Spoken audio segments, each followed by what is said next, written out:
আসসালামু আলাইকুম। সবাই কেমন আছেন? আল্লাহর রহমতে ভালো আছেন। আমি আপনাদের দোয়ায় ভালো আছি। অনেক দিন পরে আমার সংসার চ্যানেলে আসলাম আমি। আপনারা সবাই, আমার মেজো আপা চলে আসছে, কিন্তু আমার হাজব্যান্ডের বোন সে চলে আসছে। আমাদের ঘরেই ছিল সেই মালপত্রগুলো, তো এখানে সবগুলো আমি দেখাতে পারছি না আপনাদেরকে।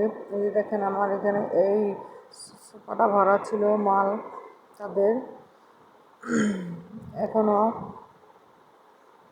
এখনো কিছু কিছু আছে, তো নিয়ে যাচ্ছে, যে বস্তায় করে ভ্যানে নিয়ে যাচ্ছে মালগুলো।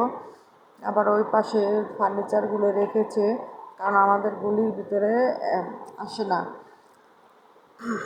ভ্যান, তো ওই সাইডের থেকেই নিয়ে আসতে হচ্ছে। তো ওই যে আপাদের বাসায় ইনশাল্লাহ চলে আসলাম আমরা। এটা আমার এক নানাসের ছেলে, বড় নানাসের ছেলে।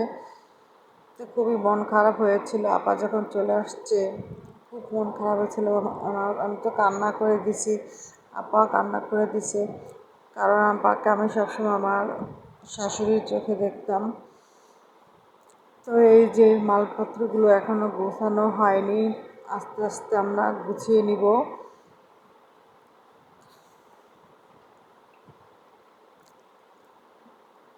ডাইনিং টেবিলগুলো এগুলো সবই এলোমেলো হয়ে আছে, তো আমরা আস্তে আস্তে করে একে একে লাইন মতো করে সব গুছিয়ে নিব।